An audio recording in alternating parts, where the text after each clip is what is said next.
জগন্নাথ দর্শন করবেন, প্রসাদ পাবেন, সব ঠিক আছে। কিন্তু একটা কথা বলে দিই, পুরী ধামে গেলে বাঙালির ক্ষেত্রে যেটা সব থেকে বেশি প্রয়োজন সেটা বলে দিচ্ছি, পুরীর মন্দিরে যাবার কিছুটা আগে দেখবেন সমুদ্র আর পুরীর মন্দির এর মাঝখানে যে রাস্তা, দুদিকে দোকানে পরিপূর্ণ, ঠিক ওই দোকানধার ধরে রাস্তা দিয়ে যেতে যেতে যেতে যেতে হঠাৎ দেখতে পারবেন ডান দিকে লেখা রয়েছে চৈতন্য মহাপ্রভুর গম্ভীরা ধাম। এবং আমি আপনাদের বলবো, পুরীতে গিয়ে খাজা, গজা, নিমকি, হ্যান ত্যান ফল্লাতুষ্ক সবই কিনবেন। পুরীতে গেলে দেখেছি মানুষ বস্তা বস্তা খাজা গজা নিয়ে ফেরে। মানে জগন্নাথের কাছে কতটা ভক্তি দেওয়া হলো জানি না, একবারে 2 ব্যাগ গজা নিয়ে বাড়িতে এসেছে। প্রত্যেক বাড়িতে 1 থালা করে গজা দান। যে পুরী গিয়েছিলাম প্রসাদ এনেছি, ওগুলো পরে, ওগুলো আগে নয়। প্রসাদ ওগুলো নয়।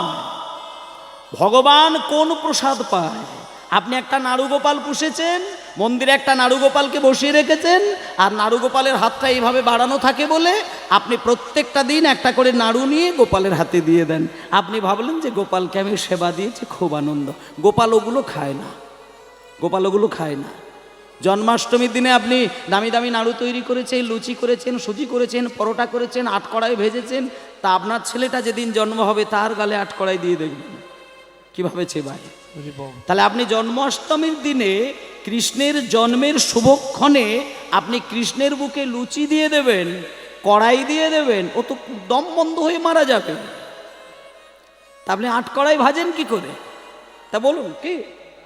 এগুলো নিছক নিজেদের মুখে ওই মানে আমি খাবো, আমি মাখবো, এই চিন্তা করে ভগবানকে স্থান দেওয়া, ওগুলোর দরকার নেই। আপনি যখন গোপাল সেবা দেবেন, আপনি যখন রাধারানীকে সেবা দেবেন, ওগুলোর দরকার নেই, কিচ্ছু দরকার নেই। একটা জিনিস ভগবান খেতে, পেতে, চাইতে, দেখতে খুব ভালোবাসেন। একটা জিনিস, হাতটা বাড়িয়ে থাকছে কিসের জন্য? আপনি যদি গোপালের দিকে তাকিয়ে থাকেন, একভাবে দেখবেন গোপাল আপনার দিকে তাকিয়ে রয়েছে। আপনি ঠিক নীরবে ধ্যান দিয়ে দেখবেন, আপনার বাড়িতে যদি গোপাল থাকে বা কৃষ্ণ থাকে বা রাধারানী থাকে, আপনি চোখের দিকে একভাবে তাকাবেন, কারোর কথা ভাববেন না, কোনো চিন্তা নয়, নীরবে শুধু কিছুক্ষণ কৃষ্ণের দিকে বা গোপালের দিকে তাকিয়ে থাকবেন। হঠাৎ আপনি বুঝতে পারবেন ওই গোপাল আপনার চোখের দিকে তাকিয়ে আছে।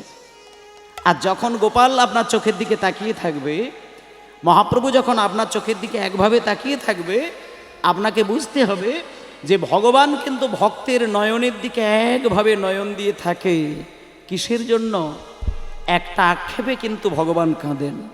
ভগবান নিজে কাঁদে ভক্তের একটা আচরণের জন্য। শুধু মাঝে মধ্যে ভগবান কেঁদে কেঁদে বুক ভাসায় যে ভক্ত আমাকে সারাটা জীবন সেবা দিয়ে গেল, সারা জীবন ডেকে গেল, ভক্ত আমাকে সারাটা জীবন ধরে গয়নাকাটি পরিয়ে গেল, কিন্তু কোনোদিন আমার সামনে বসে আমার নাম ধরে 1 ফোঁটা নয়নের জল আমার 2 চরণে ফেলতে পারল। হরি বল, হরি বল। আর যে ব্যক্তি ভগবানকে সেবা দিতে দিতে চোখ থেকে অশ্রু বিগলিত হতে চায় না, আমি বলে দিই, সে কোনো দিন গোপালের কৃপা লাভ করতে পারে না। গৌর প্রেমানন্দে হরি বল। আর যে কাঁদতে জানে তাকে কোথাও যেতে হয় না, সে তার নিজের বেডরুমে বসে বসে কাঁদবে, ভগবান সে নিজে আপনার বেডরুমে এসে কৃপাটাকে বাড়িয়ে দেবে। ভগবান তো দয়াময়, ভগবান স্থান কাল পাত্র সূচি অসুচি দেখতে ভুলে যায়। ভক্ত যখন বুক বাজিয়ে ব্যাকুল হয়ে কাঁদে, ভগবান জানে না যে ভক্ত কোথায় বসে কাঁদছে। আপনি যদি পায়খানা ঘরে বসে ভগবানের নাম নিতে নিতে কেঁদে ওঠেন, ভগবান ওই পায়খানা ঘরে গিয়ে আপনার চরণ যুগল বাড়িয়ে দেবে। এটাই হচ্ছে ভগবান। তাই জন্য একটা কথা বলি, ঈশ্বরকে যদি মনে হয় যে আপনি আপনার কাছে রেখে দেবেন, তাহলে কিচ্ছু দরকার নেই, শুধু ভগবানকে নাম নিতে গিয়ে আপনি 2 চোখ বেয়ে শুধু কেঁদে যান।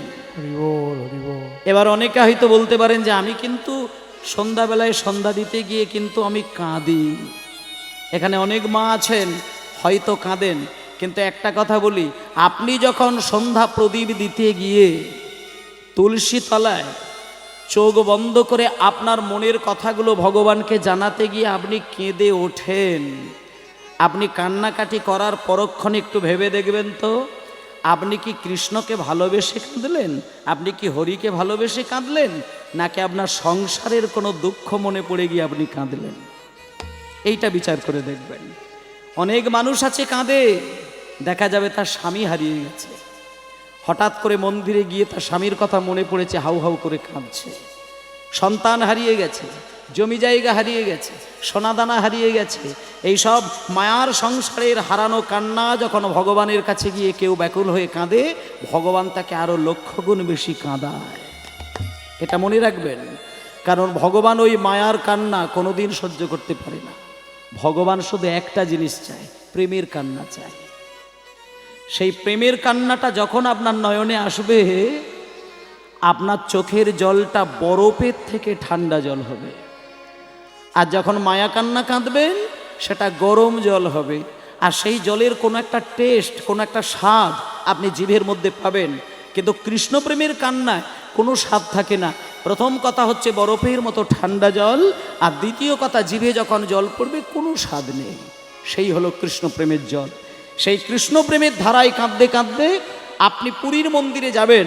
পুরীর মন্দিরে যেতে যেতে সমুদ্রে স্নান করে জগন্নাথ মন্দিরে যাবার ডান দিকে যে মহাপ্রভুর গম্ভীরা ধাম, ওই গম্ভীরা ধামে একটুখানি ঢুকবেন। আর সেইখানে গিয়ে আপনাদের যেটা কাজ, হরে কৃষ্ণ হরে কৃষ্ণ কৃষ্ণ কৃষ্ণ হরে হরে হরে রাম হরে রাম রাম রাম হরে হরে হরে কৃষ্ণ নিতাই হরে হরে কৃষ্ণ কৃষ্ণ কৃষ্ণ হরে হরে হরে রাম হরে রাম রাম রাম হরে হরে হরে কৃষ্ণ কৃষ্ণ কৃষ্ণ হরে হরে হরে রাম রাম রাম হরে হরে কৃষ্ণ হরে কৃষ্ণ কৃষ্ণ কৃষ্ণ হরে হরে হরে রাম রাম রাম হরে হরে হরে কৃষ্ণ কৃষ্ণ কৃষ্ণ হরে হরে হরে রাম রাম রাম হরে হরে হরে কৃষ্ণ কৃষ্ণ কৃষ্ণ হরে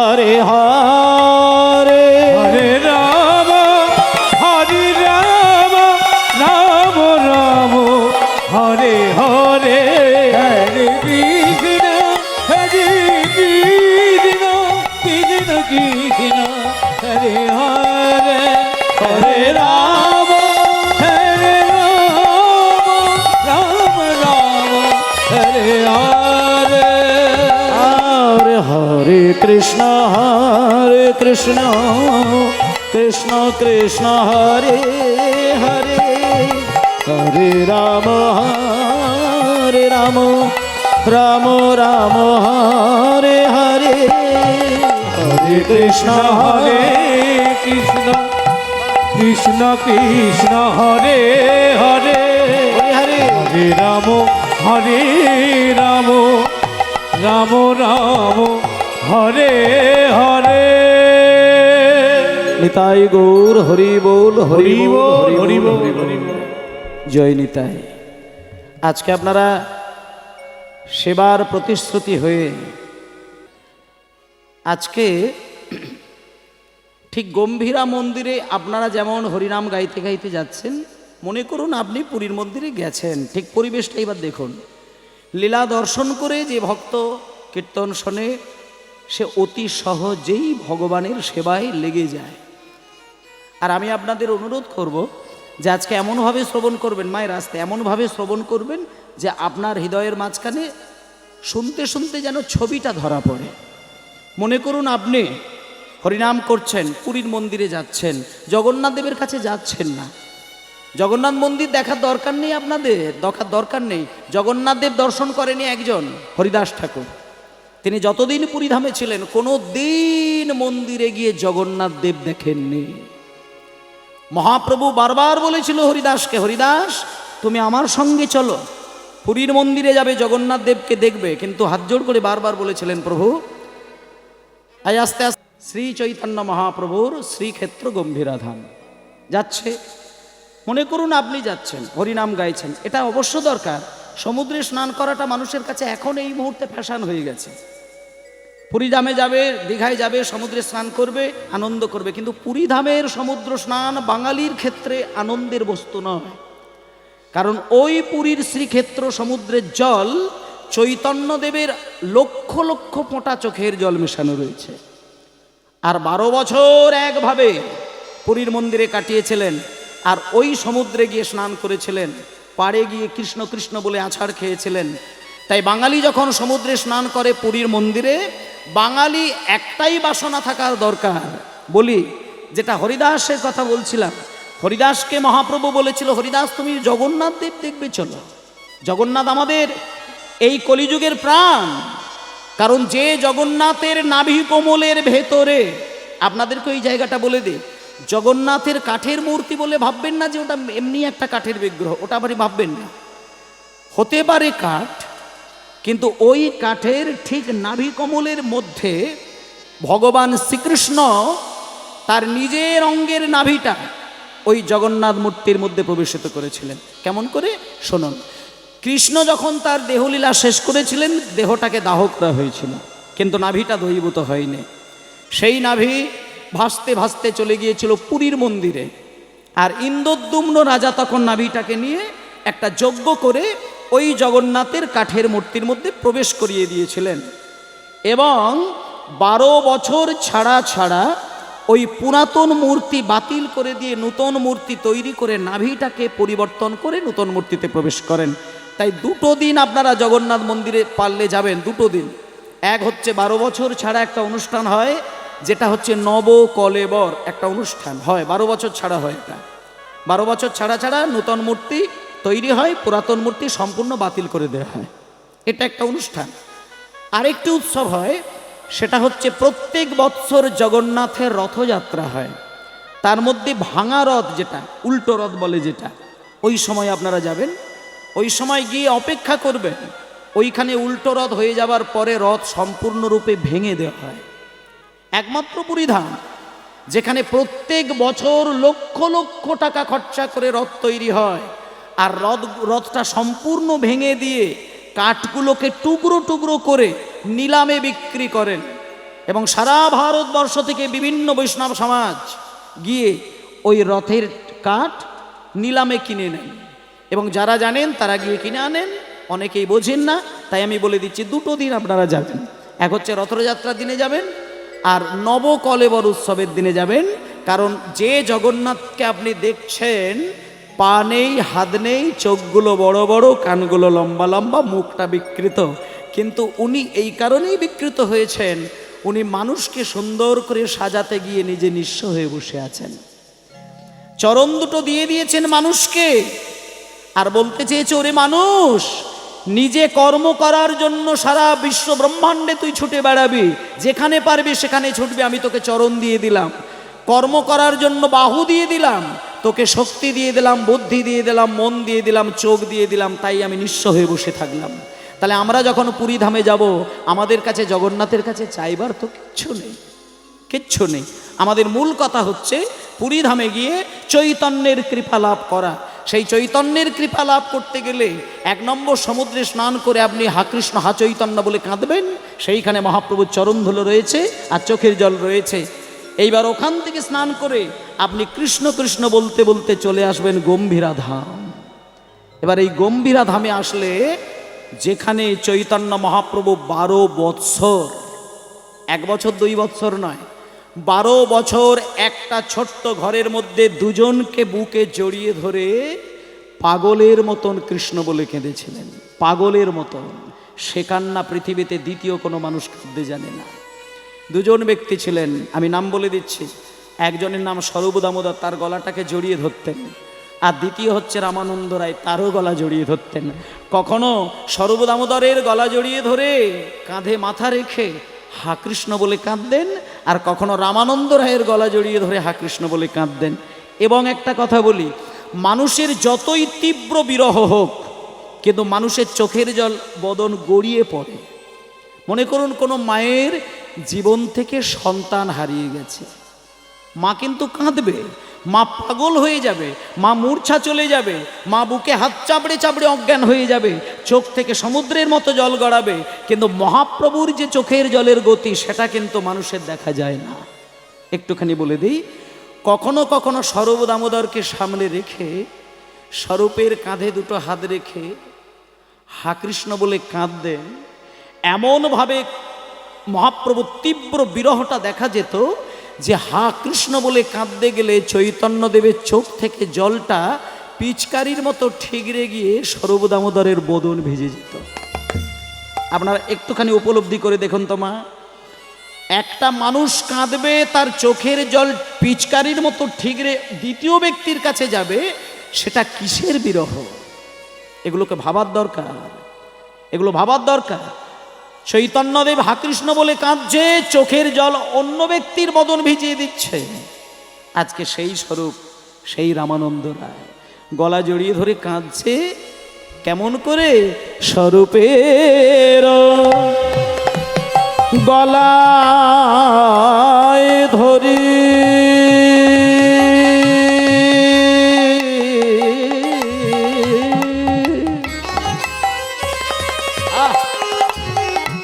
গোরার দো নয়নে বহে মারে তাই গৌর হরিব হরপেরো গলায় ধরে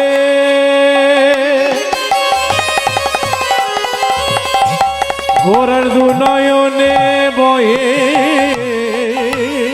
মারে। আস্তে মায়েরা বলি, লীলাটা কঠিন হোক কিন্তু মন দিয়ে শুনে যান। কৃষ্ণচরণ পাওয়াটা এমনিতেই কঠিন, সহজ করে ভগবানকে পাওয়া যায় না। সহজে অর্থ উপার্জন করা যায়, সহজে মানুষের মন গলানো যায়, কিন্তু ঈশ্বরের চরণটাকে সম্পদ রূপে পাওয়াটা সহজ কথা নয়, খুব কঠিন বিষয়। কিন্তু সহজ হয়ে যায় যদি আমি ভক্ত হয়ে যেতে পারি, এর থেকে সহজ কিছু নয়। আর ভক্ত হওয়াটা মানুষের অবশ্য কর্তব্য। মায়েরা, গাড়ি বাড়ি বিষয় সম্পত্তি সোনাদানা এটাই কিন্তু মানুষের মূল ঐশ্বর্য নয়। মানুষ দুটো রোগে ভোগে, সেই রোগটা যাতে জীবন থেকে সরে যায় সেই দায়িত্বটা মানুষকেই নিতে হবে। মানুষ দুটো রোগে ভোগে, এক হচ্ছে শান্তিপূর্ণভাবে খেতে পারে না, আর শান্তিপূর্ণভাবে ঘুমাতে পারে না। মানুষের ঘুম অশান্তিতে জ্বলে, আর খাওয়া এখন তো বর্তমানে খেতে গেলে হাজার চিন্তা করে খেতে হয়। তাহলে আমি ঈশ্বরকে এটাই তো জানাবো যে আমার খাওয়াতে কোনো রকম দুশ্চিন্তা থাকবে না, আর ঘুমানোর মধ্যে কোনো ঝামেলা থাকবে না। যে মানুষ নিশ্চিন্তে খেতে পারে আর নিশ্চিন্তে ঘুমাতে পারে, সেই মানুষের জীবন হচ্ছে সার্থক। যেটা ভক্ত পারে, যেটা ভক্ত পারে। ভক্ত মানে কি? ভক্ত মানে তুলসী মালা গলায় নিতে হবে, তিলক সেবা করতে হবে, ধুতি পাঞ্জাবি পরতে হবে, ঘরে একটা মন্দির বানাতে হবে, আর হরি হরি বলে কাঁদতে হবে, ধুতি পাঞ্জাবি পরতে হবে। এটাকে কিন্তু ভক্ত বলে না। ভক্ত কথার অর্থ ওই জায়গায় নয়, আধ্যাত্মিকতার পরিচয় ওইখানে নয়। মনে করুন আপনি মন্দির বানিয়েছেন, আপনি ভক্ত হয়েছেন, রাত দিন জপের মালায় নাম করেন, মন্দিরে গিয়ে আরতি করেন, কিন্তু একদিন হঠাৎ পাশের বাড়িতে আগুন ধরে গেছে, রাস্তার মাতালগুলো ছুটে ছুটে জল ঢালছে ব্যাকুল হয়ে, কিন্তু তুমি যেহেতু বৈষ্ণব, তুমি যেহেতু পরম ভক্ত, তুমি যেহেতু মন্দিরে সেবায় ব্যস্ত আছো, তাই তুমি একটা বার সেবা বন্ধ রেখে আগুন ধরে যাওয়া বাড়ির কাছে গিয়ে একটু সহানুভূতি দেখাতে পারলে না। একটা কথা বলি, তোমার ওই ভগবানের সেবা কুকুরের সেবায় লাগবে, ভগবানের সেবায় লাগবে না। কারণ মানুষের মূল পরিচয় মনুষ্যত্ব। যে মানুষ মানুষের সুখে সুখী হতে পারে না আর মানুষের দুঃখে দুঃখী হতে পারে না, সে কিন্তু ভদ্র হতে পারে না। আর যে ভদ্র হতে পারে না সে ভক্ত হতে পারে না। আর যে ভক্ত হতে পারে না তার হৃদয়ে গোপী ভাব কোনোদিন জাগে না। আর যে গোপী ভাব জাগাতে পারে না সে কৃষ্ণের দাস হতে কোনোদিন পারে না। হৃদয় গৌর প্রমাণানন্দে হরি বল। তাহলে এইবার চলুন এবার লীলাটা দেখুন, চৈতন্য মহাপ্রভু ওই গম্ভীরা ধামে, যেখানে আপনাদের আমি যেতে বলছি, ওই গম্ভীরা ধামে যদি আপনি কোনোদিন গিয়ে একটা সেকেন্ডের জন্য পৌঁছে যেতে পারেন, যে গম্ভীরা ধামে আপনারা পৌঁছাবেন সেই গম্ভীরার ঘরের মধ্যে মহাপ্রভু একদিন কাঁদছিলেন। হঠাৎ করে বাইরে আপনার মতন আর আমাদের মতন একজন সাধারণ মানুষ এমনি হাতে তালি দিতে দিতে হরে কৃষ্ণ হরে কৃষ্ণ হরে কৃষ্ণ বলতে বলতে যাচ্ছে। আর হঠাৎ করে ওই হরে কৃষ্ণ নামটা মহাপ্রভুর কানে পৌঁছে গেছে। আর জানা মহাপ্রভুর কানে শব্দটা গেছে, সঙ্গে সঙ্গে হনুমাদের প্রায় গোরা ছুটি ছুটি ধায় হরিব, উন্মাতের প্রায় গোরা ছুটি ছুটি উন্মাতের প্রায় গোরা ছুটি ছুটি যায়। আর যে করে গোবিন্দ নাম ধরে তার পায়, গোবিন্দ ঘরে ঘরে আর যে করে গোবিন্দ নাম ধরে তার পায়, ঘরে গোবিন্দের ঘরে ঘরে পাও। বাহ! ভক্তমণ্ডলী মায়েরা, আমরা দেখলাম চৈতন্য মহাপ্রভু, আসতে দাঁড়াও, চৈতন্য মহাপ্রভু দিব্যি দুজনের কাঁধে কাঁধ রেখে কাঁদছিলেন, কই কৃষ্ণ কই কৃষ্ণ কই কৃষ্ণ। কিন্তু হঠাৎ করে মহাপ্রভুর কানে একটা শব্দ গেল, কোন শব্দ? হরে কৃষ্ণ। আর দেখুন একটা কথা বলি, ভালোবাসার মানুষের নামটা যদি কেউ দম করে কানে শুনিয়ে দেয় না, তার বুকটা হঠাৎ করে কেঁপে ওঠে। এখন মহাপ্রভু কৃষ্ণ নামে পাগল, আর হঠাৎ করে কারোর মুখ থেকে একটা কৃষ্ণ নাম এসে যাচ্ছে, মহাপ্রভু নিজেকে স্থির থাকতে পারল না, দুইজনকে ঠেলে সরিয়ে দিয়ে তীরের গতিতে এসে যে মানুষটা হরে কৃষ্ণ নাম করছিলেন তার পায়ে পড়ে গিয়ে পা দুটো বুকের মধ্যে জড়িয়ে ধরেছে। আর যেই জড়িয়ে ধরেছে, সাধারণ মানুষটা বলছে, কি প্রভু দাঁড়ান দাঁড়ান দাঁড়ান দাঁড়ান, আপনি একজন ভগবান আর আমি একজন সাধারণ মানুষ, আপনি আমার পা ছেড়ে দিন, আপনি আমার পা ধরছেন কেন? ছেড়ে দিন ছেড়ে দিন ছেড়ে দিন। তখন মহাপ্রভু বলছে, না, তুমি যখন কৃষ্ণের নাম করেছ, আমি এইটুকু পরিষ্কার জানি তুমি কৃষ্ণের নিশ্চয়ই ঠিকানা জানো। ওমা, কৃষ্ণ নাম যে করে, কৃষ্ণ নাম করতে করতে যে মানুষটা কাঁদে, কৃষ্ণ নাম করতে করতে যে বুক চাবড়ে আছাড় খায়, সে নিশ্চয়ই কৃষ্ণের ঠিকানা জানে।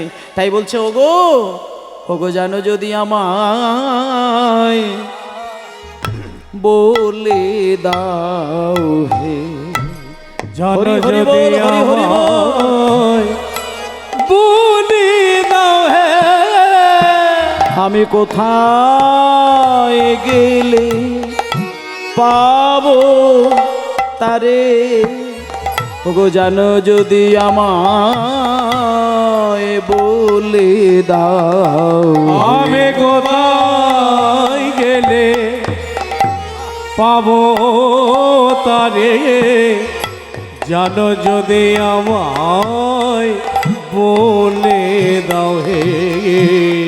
হরি বল। আজকে সেই মহাপ্রভু সাধারণ মানুষের চরণ জড়িয়ে ধরে ব্যাকুল হয়ে কাঁদছেন। আর বেশি নয়, এইবার চলুন আজকে মহাপ্রভুর যে একটা ভাবের গতিটা, মানে তিনি কেন কাঁদেন, কিসের জন্য কাঁদেন, কেমন ভাবেই কাঁদেন, সেটা আমরা সংক্ষিপ্ত আকারে শুনলাম, যেহেতু রাত্রির অনেকটাই হয়ে গিয়েছে। কারণ দেখুন, রাত্রির 11টার পরের কীর্তন শোনা আর কীর্তন গাওয়া দুটোই কিন্তু ছন্দ অন্য টাইপের হয়ে যায়, মানুষের মনের গতিও কমে যায়, ঘুমের ভাব অবশ্যই আসে, আসবেই আসবে, কেউ বলতে পারবে না ঘুম আসে না, আসে। আর রোগের উপদ্রব তো রাত্রিতে বেড়ে যায়, এটা স্বাভাবিক ব্যাপার। কিন্তু তথাপিও বলছি, যারা বসে আছেন তারা অনেক ভাগ্যবান। রাত্রির 12টার পরে যে মানুষ কীর্তন শোনে, অপার করুণা মহাপ্রভু না থাকলে তার হতে পারে না। এই যে বলে মধ্যরাত্রিতে ছাড়া রাসলীলা করা উচিত নয়, এখানে মধ্যরাত্রি বলতে কি আর ঘড়ি ধরে মধ্যরাত, ওটা নয়। রাস এমন একটা লীলা, এই যে আপনারা শুনবেন, অনেকেই শুনবেন, একটুখানি বলে দিই, রাসলীলা এমন একটি লীলা, সাধারণ মানুষ বোঝেন যে রাস মানে হয়তো একটু নাচের ব্যাপার, কিন্তু রাসের মতন তীব্র বিরহের লীলা ভগবান কৃষ্ণ আর কোনো লীলায় দেখাতে পারেননি। রাস হচ্ছে পাগলের মতন ভক্ত কান্নাকাটি করবে। যেমন আমি উদাহরণ দিয়ে দিচ্ছি, আরো সুন্দর করে বুঝিয়ে দিচ্ছি। প্রত্যেকটা মানুষের জীবনে একটা দিন কিন্তু রাস হবেই হবে। এখানে যারা যারা বসে আছেন সবার জীবনে একটা ক্ষণ আসবে, আপনাকেও কিন্তু রাসমঞ্চে যেতে হবে এবং রাসমঞ্চে উঠতে হবে, রাসমঞ্চে শয়ন করতে হবে। সেদিন ওই গোপীদের মতন অঙ্গ থেকে আপনার বসন খুলে যাবে। এই তো দেখবেন আমার পরে রাস হবে, তো রাসে দেখবেন কীর্তনিয়া যিনি আছেন তিনি একটা গান করবে, খসত বসন রসন চেলি, একটা গান হবে। এই যে খসত বসন রসন চেলি মানে গোপীরা কৃষ্ণের কাছে ছুটছে ছুটছে, শুধু কৃষ্ণের কাছে কখন পৌঁছাবো এই ভাবতে ভাবতে তাদের গা থেকে শাড়ি খুলে গেল, ওড়না খুলে গেল, গয়না খুলে গেল। তাহলে এইবার আপনাদের বলি, পুরুষ মানুষের সঙ্গে নারীর তফাৎ কোনটা জানেন? নারী অবচেতন মনেও কিন্তু তার লজ্জাটাকে ঢাকে। মনে করুন কোনো নারী ঘুমিয়ে রয়েছে, তার গা থেকে শাড়িটা সরে গেল, এগুলো মায়েরা খেয়াল করে দেখবেন।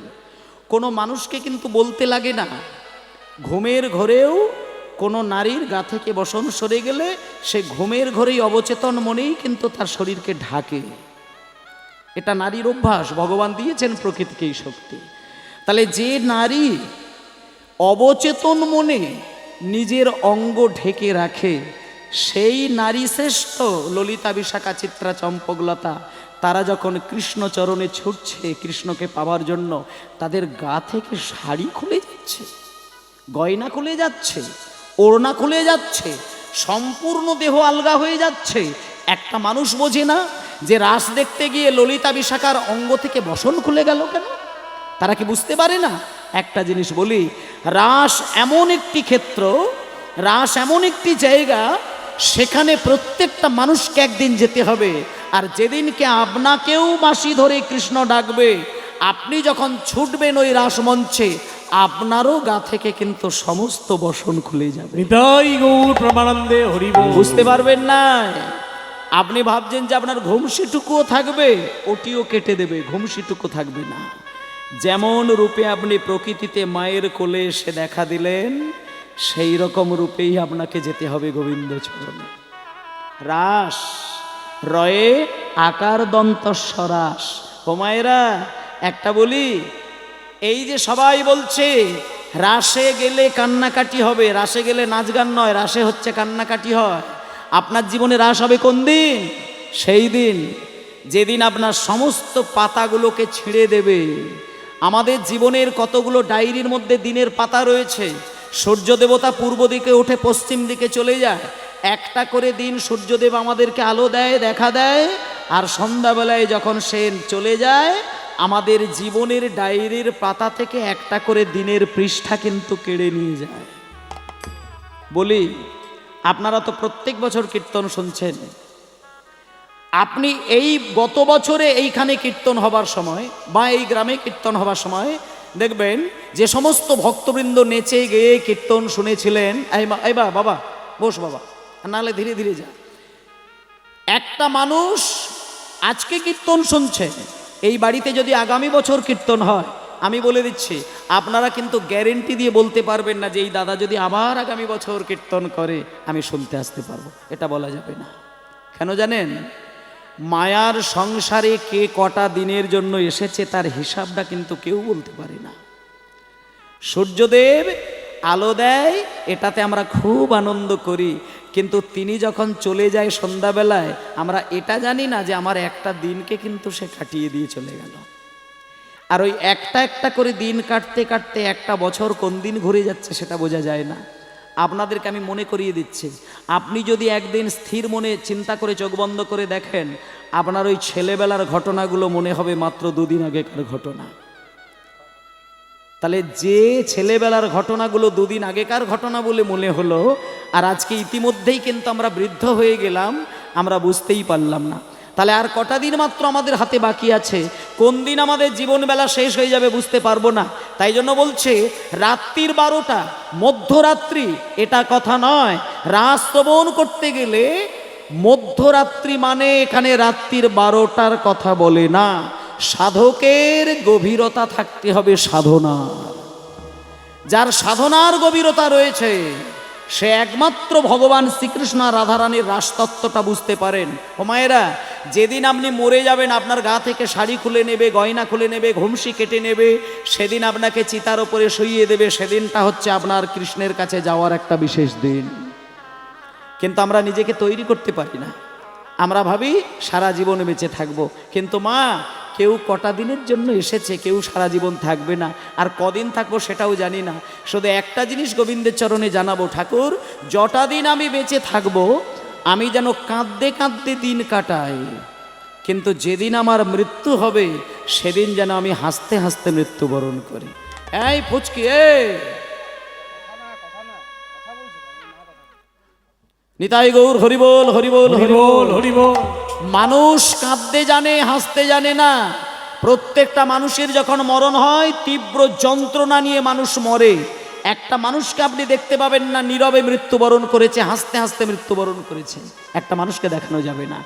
তাই জন্য গোবিন্দ চরণ পেতে হবে, গোবিন্দকে জানাতে হবে আমাকে এমন কৃপা করো যে কৃপা বলে আমি হাসতে হাসতে গোবিন্দ চরণ পাবো। হরিবোল। সবাই মিলে আজকে বলি একটুখানি গৌরাঙ্গের কৃষ্ণের প্রতি যে পূর্ণ প্রেম ভালোবাসা, তার যে বিরহটা আমরা দর্শন করলাম, এইবার চলুন আমরা রাধারানীর বিরহটা একটুখানি লক্ষ্য করব। সবাই মিলে বলুন নিতাই গৌর প্রেমানন্দে হরিবোল হরিবোল হরিবোল। মোরা তব চরণে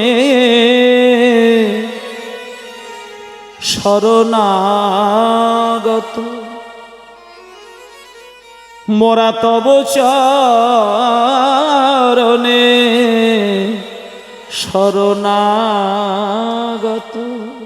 একটা গানের মধ্য দিয়ে আমরা বৃন্দাবনে যাব। আশ্রয় দাও আশ্রিত জনে, হে গোবিন্দ রাখো চরণে। নিতাই গৌর প্রেমানন্দে হরি হরি নিজ রাখো চরণে, হে গোবিন্দ রাখো চরণে। গঙ্গা বহে যে শ্রীচরণ পেয়ে, কেন দুঃখ পায় সে চরণ চেয়ে। গঙ্গা বহে যে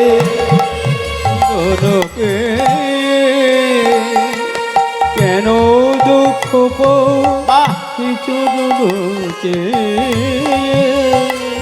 আমার এ ত্রিতাব জ্বালা হর হে শ্রী হরি।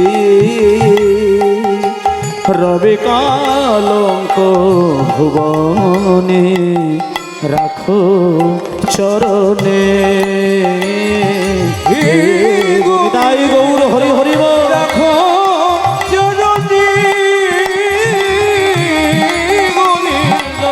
রাখো চরণে। মধুময় শ্রীধাম বৃন্দাবন ধাম কি, মধুময় শ্রীধাম বৃন্দাবন ধাম কি, মধুময় শ্রীধাম বৃন্দাবন ধাম কি। সবাই মিলে আমরা পৌঁছে গেলাম একটা ছোট্ট গানের একটা প্যারা গাইলাম, গিয়ে আমরা চলে এলাম বৃন্দাবনে। এবার বৃন্দাবনে এসে দেখি যে রাধারানী কি করছেন আর কৃষ্ণ কি করছেন। একটু রাধা কৃষ্ণের প্রেমের ঘটনাটা শোনো।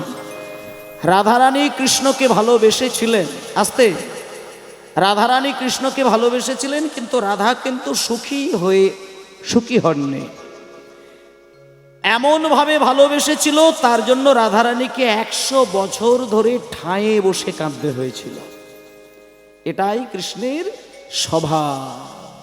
মায়েরা, যে মানুষ ভালোবাসে অহৈতুকী প্রীতিতে তাকে কিন্তু দুঃখ পেতে হয়। যেমন আপনি সন্তানের জন্য যদি আপনার স্বামীর রোজগারের টাকাটা সবই নিঃস্ব করে দেন, আপনি কি এটা গ্যারেন্টি দিতে পারবেন যে বৃদ্ধ বয়সে আপনার ছেলে পুলে আপনাকে একবারে প্রাণ ভরে খাওয়াবে?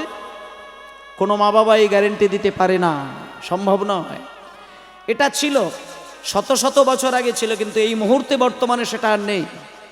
এখন যে যত বড় বড় অফিসার হয়েছে তার মা বাবাদেরকে তত বড় বড় বৃদ্ধাশ্রমে রাত কাটাতে হচ্ছে। কিন্তু একটা মাতাল ছেলে, সে মাকে কিন্তু বৃদ্ধাশ্রমে পাঠানোর কথা ভাবে না।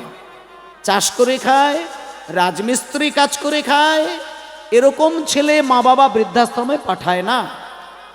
বড় বড় অফিসার, আমি প্র্যাকটিক্যাল কথা বলে দিই আপনারা বৃদ্ধাশ্রমে যাবেন, আমার কথা শুনে মায়েদেরকে জিজ্ঞেস করবেন। আমি অনেক বৃদ্ধাশ্রমে কাটিয়েছি, দিন কাটিয়েছি, সময় দিয়েছি। অনেক মা বাবা কানে কানে আমি প্রশ্নও করেছি। শত শত মা বাবার সঙ্গে আমার পরিচয় হয়েছে বৃদ্ধাশ্রমে গিয়ে।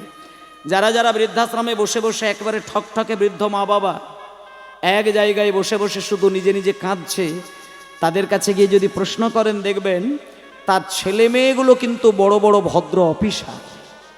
তাহলে আপনি কোথায় ধর্ম পালন করবেন? মাকে খেতে দেয় না, বাবাকে খেতে দেয় না, অথচ বৈষ্ণব সেজে বসে আছে। এ বৈষ্ণব ভগবানের সেবার উদ্দেশ্যে নয়।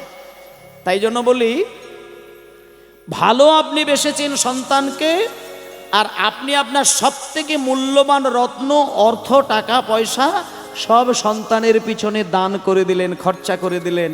তৈরি থাকবেন, প্রতিদানে সন্তান আপনাকে ব্যথা দেবে, ভালোবাসা দেবে না। আর সেই ব্যথা সহ্য করতে না পেরে আপনাকে একদিন মরতে হবে। তাহলে ভালোবাসলে ব্যথা পেতে হয়, কষ্ট পেতে হয়। আজকে রাধারানীকেও দেখে নেন। রাধারানী কৃষ্ণকে খুব ভালোবাসেন। কেমনভাবে ভালোবাসেন? একটা কথা বলি। একদিন কৃষ্ণকে বলছে, প্রাণনাথ, আমি একটা কথা বলবো, আমি তোমাকে কতটুকু ভালোবাসি জানো? তোমার থেকে অনেক বেশি সুন্দর, অনেক বেশি সুন্দর দেবতা, আমি তাকে চোখের সামনে থেকে দেখেছিলাম প্রাণনাথ, কিন্তু তার রূপে আমার মন টলেনি। তিনি কে? তিনি হচ্ছেন কামদেবতা। কামদেবতা হচ্ছে এমন একজন দেবতা যে কৃষ্ণের থেকে অনেক গুণ বেশি সুন্দর। কেউ যদি সুন্দর হতে চায়, কেউ যদি সুন্দর সাজতে চায়, সারা জীবন সুন্দর হয়ে থাকতে চায়, তাকে কামদেবতার শরণ নেওয়ার দরকার। কারণ সুন্দরের পূজারী হচ্ছে কামদেব, আর কৃষ্ণের থেকে অনেক গুণ বেশি সুন্দর হচ্ছে কামদেবতা। তার রাধারানী বলছেন, প্রাণনাথ, আমি কামদেবতাকে না আমার একেবারে চোখের সামনে থেকে দাঁড়িয়ে থাকতে দেখেছি, কিন্তু বধূ আমি তার রূপে মন আমার টলেনি। আমি ইন্দ্রকে দেখেছি, আমি বরুণ দেখেছি, আমি সোম দেখেছি, আমি চন্দ্র দেখেছি, কিন্তু তবু আমি একটা কথা বলবো, বধূ, তুমি ছাড়া আমি কিছু জানি না। এই রাধারানী কৃষ্ণকে ভালোবেসেছেন। কিন্তু মায়েরা, ভালোবেসেছিল বলেই 1-2 বছর 10 বছর নয়, 100টা বছর রাধারানীকে এক জায়গায় কেঁদে কেঁদে পাষাণ হয়ে যেতে হয়েছিল। এবং 100 বছর যখন রাধারানী কাঁদলেন, তখন ওই রাধারানীর চোখের জল মোছানোর জন্য একজন দেবতা, তিনি হচ্ছেন নারদ মুনি। মায়েরা, নারদ মুনিকে লোকে বলে উনি নাকি ঝগড়ার ঠাকুর। কেউ যদি মনে হয় যে আমি হিংসা করে পাশের বাড়ির লোকের বাড়িতে ঝগড়া বাঁধাবো, তাহলে নারদের উপাসনা করতে হবে। কারণ নারদ হচ্ছে ঝগড়াকে বাড়িয়ে দিতে পারে, কিন্তু ঝগড়াকে কমিয়ে দিতে পারে না। তা আজকে সেই নারদ মুনি এসেছেন রাধারানীর কাছে। হে কুলে নারদ মুনি চিনতে মনে মনে, হরি হরি নারদ মনি চিনতে মনে মনে, কুলে নারদ মনি চিনতে মনে মনে, হে কুলে নারদ মুনি চিনতে মনে মনে, হে কুলে নারদ মনি চিনতে মনে মনে। আর কোথা রয়ে শুদ্ধ ভক্তি পাইব কেমনে, শুদ্ধ ভক্তি পাইব কেমনে, আর কোথা রয়ে শুদ্ধ ভক্তি পাইব কেমনে, কোথা হতে শুদ্ধ ভক্তি পাইব কেমনে। এত চিনতে নারদ মুনি ঢেকি আরোহণে, এত চিনতে নারদ মনি ঢেকি আরোহণে, নারদ মনি ঢেকি আরোহণে। দাঁড়াও মায়েরা, নারদের বাহন কে? নারদের বাহন কিন্তু ওই বিনা যন্ত্র নয়, নারদের বাহন হচ্ছে ঢেকি। নারদ ঢেকির ওপরে বসে ঢেকিকে বলে, এই ঢেকি আমাকে অমুক জায়গায় নিয়ে চল। ঢেকি অনায়াসেই তাকে নিয়ে চলে যায়। এবার সেই নারদ ঢেকির ওপরে বসে বলল, আমাকে বৃন্দাবনে নিয়ে চল। এবার সঙ্গে সঙ্গে ঢেকি নিয়ে এলো বৃন্দাবনে। আর বৃন্দাবনে এসে কি কাল ঘটলো দেখুন মায়েরা। এবার এত চিনতে নারদ মুনি ঢেকি আরোহণে, এত চিনতে নারদ মনি ঢেকি আরোহণে, এত চিনতে নারদ মনি ঢেকি আরোহণে। আর নাচিতে নাচিতে যায় মধুর বৃন্দাবনে, হরি হরি নাচিতে নাচিতে যায় মধুর বৃন্দাবনে, নাচিতে নাচিতে যায় মধুর বৃন্দাবনে। আনন্দ হরে না।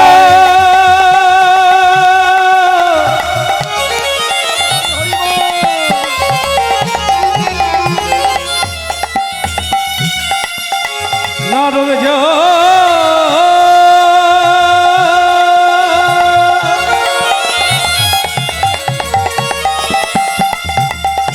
মধুর বৃন্দাবন,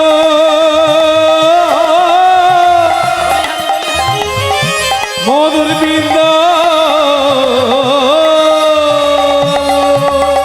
এত চিনতে নারদ মুনি ঢেকি আরোহণে, নারদ মনি ঢেকি আরোহণে। আর নাচিতে নাচিতে যাই মধুর বৃন্দাবনে, নাচিতে নাচিতে যাই মধুর বৃন্দাবনে, নাচিতে নাচিতে যাই মধুর বৃন্দাবনে। আনন্দ ধরে না, আনন্দ ঘটে না, আনন্দ ধরে না, আনন্দ ঘটে না। নারদ মুনির মনে আনন্দ ধরে, ওই না নারদ মুনির মনে হে আনন্দ ধরে না, নারদ মুনির মনে আনন্দ ধরে না, নারদ মুনির মনে আনন্দ ঘটে না। নারদ মুনির মনে বৃন্দাবনে যাবে বলে, হরি হরি মনে যাবে বলে, নারদ মুনির মনে যাবে বলে, নারদ মুনির মনে যাবে বলে, নারদ মুনির মনে আনন্দ ধরে না, আনন্দ ঘটে না, আনন্দ ধরে না।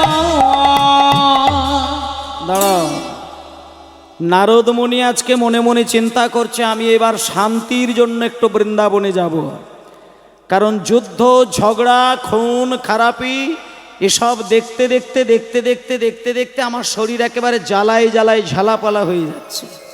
আমার আর ভালো লাগছে না। এইবার আমি ছুটে যাব বৃন্দাবনে। বৃন্দাবনে গিয়ে আমি একটু শান্তির সাগরে ডুব দেব। মায়েরা, একমাত্র মানুষ বৃন্দাবনে গেলে শান্তি পায়, এটা মানুষেরও আশা, দেবতাদেরও আশা। তাই আজকে দেবতাদের মধ্যে নারদ মুনি, মুনিশ্রেষ্ঠ নারদ। এবার আপনাদের একটা কথা বলি মায়েরা, যদি মনে হয় যে কারোর বাড়িতে একটু স্বামী স্ত্রীর ঝগড়া বেঁধেছে, কি বৌমার সঙ্গে শাশুড়ি মার ঝগড়া বেঁধেছে, কি ভাইয়ে ভাইয়ে দ্বন্দ্ব বেঁধেছে, নারদ মুনির একটা কৌশলে যদি আপনি নাম করতে পারেন, ঝগড়াটা কিন্তু অনায়াসে 100 গুণ বেড়ে যেতে পারে। হরি বল, হরি বল। মানে নারদ মুনিকে কেন ঝগড়া বাঁধানো গোসাই বলল, একটুখানি বলি। এবার আপনাদেরকে শিখিয়ে দিচ্ছি, কিন্তু এটা করবেন না, তাতে অপরাধ হবে।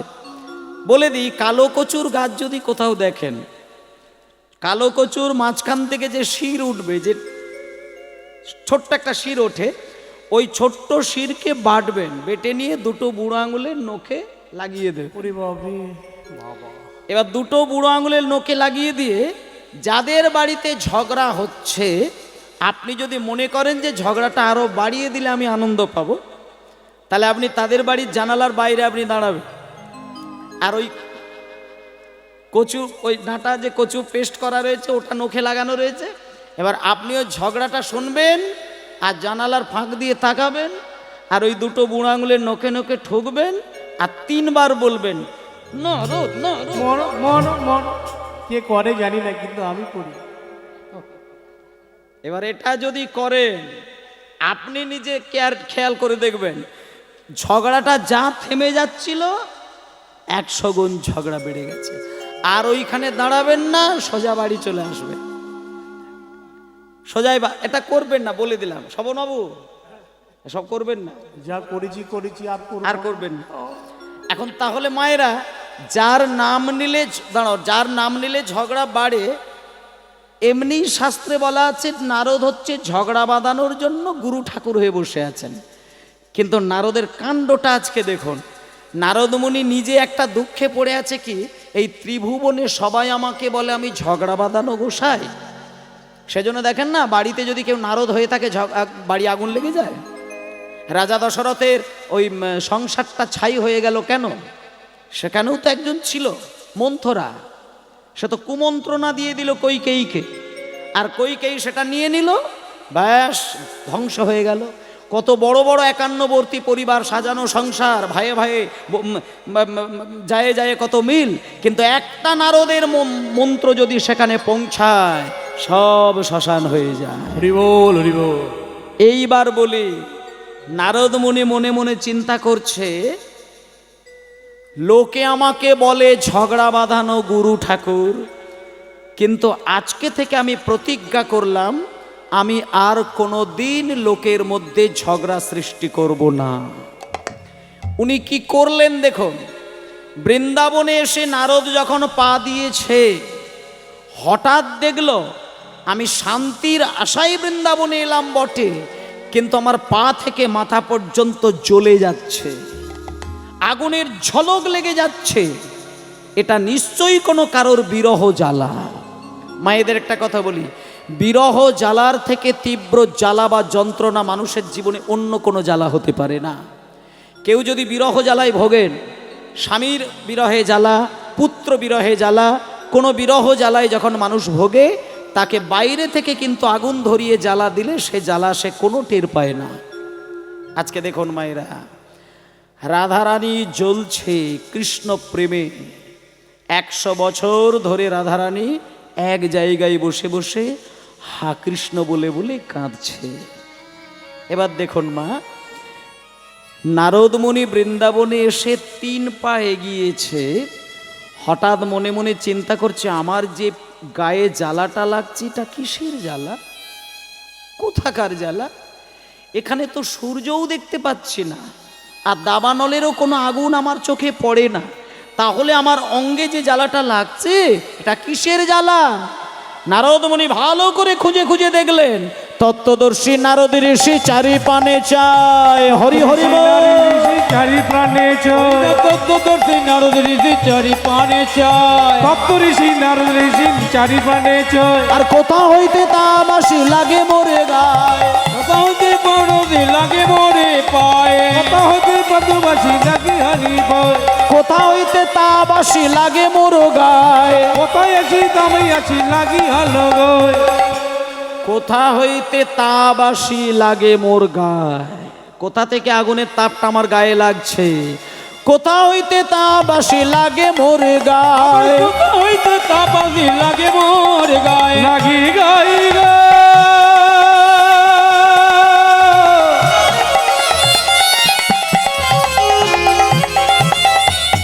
ওই না তার লাগি যায়, তব লাগি বলি হরি বলি হরি, তব লাগি কোথা হইতে তা বাসি লাগে মোরে গায়, কোথা হইতে তাপাসি লাগে মোর গায়ে, আমার অঙ্গ কেন জ্বলে যায়, অঙ্গ কেন জ্বলে যায়, অঙ্গ কেন জ্বলে যায়, অঙ্গ কেন জ্বলে মেলা যায়, জুড়াইতে ব্রজে এলাম অঙ্গ কেন জ্বলে যায়, চুরাইতে বুঝে এলাম অঙ্গ কেন জ্বলে যায়। আজকে দাঁড়াও, নারদ মুনি বৃন্দাবনে দাঁড়িয়ে কিছুটা ঘুরে ঘুরে দেখলেন, আমার গায়ে যে তীব্র আগুনের ছ্যাঁকা লাগছে, ছ্যাঁকাটা অন্য কিছু নয়। মায়েরা, রাধারানী কুঞ্জবনের ভেতরে এত তীব্র বিরহে হাকৃষ্ণ বলে কাঁদছে, সেই রাধার কৃষ্ণ প্রেমের বিরহের জ্বালাটা নারদের গা পুড়িয়ে দিচ্ছে। এটা মানুষেরও কিন্তু হয়। মানুষ যদি কোনো মানুষের বিরহটা লক্ষ্য করে না, দেখবেন মানুষের স্বভাবটা কেমন বলি, মানুষ আস্তে বাজাও ফলো করে লক্ষ্য করে, মানুষ যদি কারোর দুঃখ দেখে, কান্না দেখে, সঙ্গে সঙ্গে দেখবেন তার চোখে রিটার্ন 2 ফোঁটা জল এসে যায়। এটা ঘটনা জানার প্রয়োজন হয় না, কেন কাঁদছে, কিসের জন্য কাঁদছে এটা জানতে হয় না। মানুষ কারোর চোখে জল দেখলেই নিজের জল ধরে রাখতে পারে না, এটা মানুষের মনুষ্যত্বের মধ্যেই পড়ে। মানুষ মানুষের কান্না দেখলে কান্না পেয়ে যায়। আজকে রাধারানী এত বিরহে কাঁদছে, নারদমুনি দেখে নারদমুনি চোখে জল ধরাতে পারে না। নারদমুনি বলছে, রাধে তুমি কেঁদো না, আমি তোমায় একটা কথা বলি, আমি তো নারদ, লোকে আমাকে সারা জীবন বলে বেড়ায় আমি নাকি শুধু মানুষের মধ্যে আর দেবতাদের মধ্যে ঝগড়া বাঁধিয়ে দিই। কিন্তু রাধে, আমি তোমার সামনে দাঁড়িয়ে হাত জোড় করে প্রতিজ্ঞা করলাম, আমি আজকে কিন্তু তোমার সঙ্গে কৃষ্ণের ঝগড়া নয়, আমি নারদ, আমি কথা দিলাম যেন তেন প্রকারে, যেন তেন কৌশলে রাধার সঙ্গে কৃষ্ণের মিলন ঘটাবই। হরি বল, হরি বল। ও মায়েরা, একটা কথা বলি, রাধারানী 100 বছর কেঁদেছিলেন, কিন্তু 100 বছরের পরে কিন্তু কৃষ্ণকে বুকের মাঝখানে পেয়েছিলেন। এবং সেটা কিন্তু কারোর চক্রান্তে হয় না, সেটা কিন্তু নারদমুনির চক্রান্তে হয়েছিল। নারদমুনি যদি এইভাবে তার রাজনৈতিক চালটা না চালতো, তাহলে কিন্তু কৃষ্ণের সঙ্গে রাধারানীর মিলনই হতো না, রাধার সঙ্গে কৃষ্ণের সাক্ষাৎই হতো না। তা আজকে একটা খুব শুভক্ষণ, যেহেতু আজকে ওই আপনার কীর্তনটা হচ্ছে মূলত কিসের জন্য, ওই গয়া মহোৎসব হচ্ছে, যেহেতু গয়া মহোৎসব কারণেই এখানে কীর্তন হচ্ছে, তাই জন্য আজকে সেই উপযুক্ত বিষয়টা আমি এখানে গাইছি। সাধারণতভাবে এই বিষয়টা খুব কঠিন, কিন্তু গয়ার মহোৎসবের বিশেষ এই যজ্ঞটা কিন্তু দরকার অবশ্যই বাড়িতে, তার কারণটা পরে পরে বুঝতে পারবেন। তাহলে আজকে রাধারানী কাঁদছেন, যেমন বাড়ির মা বাবা মরে গেলে সন্তান কাঁদেন, স্বামী মরে গেলে স্ত্রী কাঁদে, তাদের আর বিহিত হয় না, কেঁদে কেঁদে জীবন কাটে। আজকে রাধারানীও রয়ে গেলেন, কৃষ্ণ চলে গেলেন, তা সেখানে আর মিলনের কোনো সম্ভাবনাই ছিল না, কিন্তু মিলন করিয়ে দিয়েছিলেন কে? নারদমুনি। তেমনইভাবে তত্ত্বের দিকে বলছে, তুমিও যখন তোমার গুরুজনদেরকে হারাবে, তুমি যখন তোমার স্বামীকে হারাবে, তাদের সঙ্গে তোমার মিলন হবে, সেটা যদি দেবদেবতা ভগবান তোমার সহায় থাকে, হয়তো সশরীরে মিলন হবে না, কিন্তু তুমি যখন আবার যাবে সেখানে, সেই লীলার মধ্যে গিয়ে, নিত্যলীলায় গিয়ে, সেইখানে গিয়ে তোমার সাক্ষাৎ হবে। এবং কেমন রূপে সাক্ষাৎ হতে পারে সেটা একমাত্র নারদমুনি বলে দিতে পারেন। তাই আজকে নারদমুনি বলছে, দেখো রাধে, তুমি কেঁদো না, আস্তে দাঁড়াও, তুমি কেঁদো না, আমি যেন তেন প্রকারে তোমার সঙ্গে মিলন ঘটিয়ে দেব। এবার নারদমুনি করলেন কি দেখুন মায়েরা, রাধারানীকে একটা প্রতিজ্ঞা করে কথা বললেন, রাধে আমি তোমায় কথা বলবো,